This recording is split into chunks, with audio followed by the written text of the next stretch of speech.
నామానికి స్తోత్రం కలుగును గాక. నిర్గమకాండము 17వ అధ్యాయము 11వ వచనము.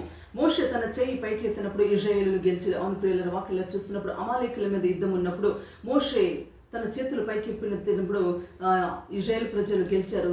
చేతులు దించినప్పుడు అమాలేకులు గెలిచినట్టుగా మనము చూస్తూ ఉన్నాము. అలాగే ఒక మంచి సమరయుడు కూడా, ఒక వ్యక్తి కొట్టబడి పడి ఉన్నప్పుడు సమరయుడు ఆయన చూసి తన గాయాలన్నీ కూడా కట్టబడి తనకు ద్రాక్షారసాన్ని ఇచ్చి మంచిని తాగడానికి ఇచ్చి తర్వాత తన చేతులు చాపి అతనికి సహాయము చేశాడు. కాబట్టి కొర ప్రాణంతో ఉన్న వ్యక్తి మళ్ళీ జీవంతంగా ఉన్నట్టు మనము చూస్తున్నాము. అలాగే వాక్యలు చూస్తున్నప్పుడు యేసయ్య కాలంలో పేతురు కూడా నీటి మీద నడవాలని యేసయ్యను చూసినప్పుడు ఆయన నడుస్తూ ఉన్నాడు. ఇటు అటు చూసినప్పుడు మునిగిపోతున్నప్పుడు యేసయ్య కూడా తన చెయ్యి చాపి పేతురుని పట్టుకొని లేవనెత్తగా మనం చూస్తాం. ఈ లోకంలో మనకు కూడా అనేక సార్లు కష్టాలు, బాధలు, ఇరుకులు, ఇబ్బందులు వచ్చి మనం కూడా మునిగిపోతూ ఉంటాము. కష్టాల బాధల్లో మనం కృంగిపోతూ ఉంటాం. అయితే యేసయ్య చేతులు ఎప్పుడు కూడా ఆయన చాచి ఉన్నాడు. ఆయన చేతులు పట్టుకున్నట్టయితే ఖచ్చితంగా ఆయన మన చేతుల్ని మనల్ని కూడా పట్టుకొని నడిపిస్తాడు. ఈ లోకంలో మనల్ని దీవిస్తాడు. అందుకే మన జీవితాన్ని యేసయ్యకి సమర్పించుకుందాము,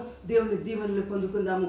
అంతేకాకుండా మనం కూడా ఈ పరిచర్య విషయంలో, సేవ విషయంలో మనము మన చేతులు చాచి సమృద్ధిగా ధన సహాయాన్ని మందిరానికి ఇచ్చి దేవుని సేవకిస్తే దేవుడు మనల్ని కూడా దీవించి ఆశీర్వదిస్తాడు. ఆమేన్.